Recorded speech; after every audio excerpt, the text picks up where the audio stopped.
he might do this. Just do it anyways and see what happens. You know, it's actually kind of funny how easy it is to feel like you shouldn't be allowed to do something because of this fear of dying. And then when you do it, you realize, no, there's no way he could possibly kill me. And then it becomes your standard play. And I was actually watching some games from Cthon Luck the other day, and he has actually trained himself so well to be aggressive that now, only after he's like attacking in like 10 different places, does it actually become a concern, because a few counterattacks can end up piercing him. So I'm going to go ahead and take one more question. Always favor being a little bit over-aggressive, and then you can just back off a little bit. All right, let us take one more question.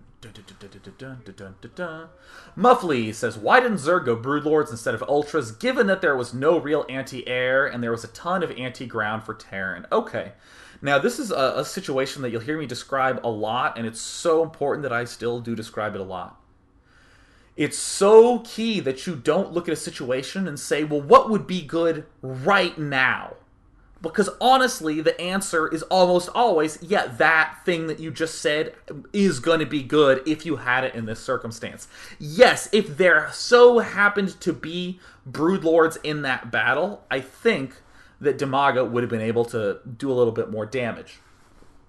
However, you have to think of things like, well, wait a minute, what were the upgrades leading up to this? If it was a lot of melee, a lot of carapace upgrades, then I'm going to favor Ultralisks.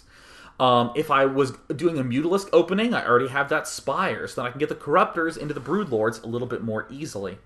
In this particular circumstance, I think that the mistake was less the Ultralisk actually, I think the mistake was not anything to do with the Hive tech and more to just do with the attack timing and the lack of counterattacking.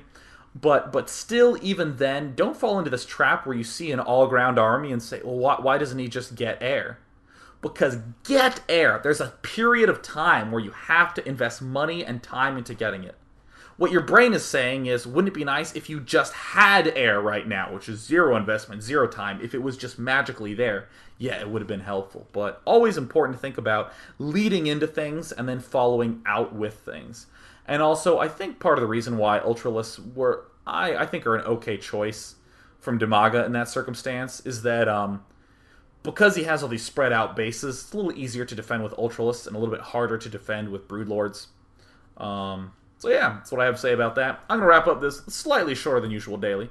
And of course, remember, 7 p.m. Pacific, Sunday through Friday, non-stop tournament cast. 2 best-of-3s a day. The players are QXC, Huck, Dimaga, White Rod, Little One, Idra, Tester, and Into the Rainbow.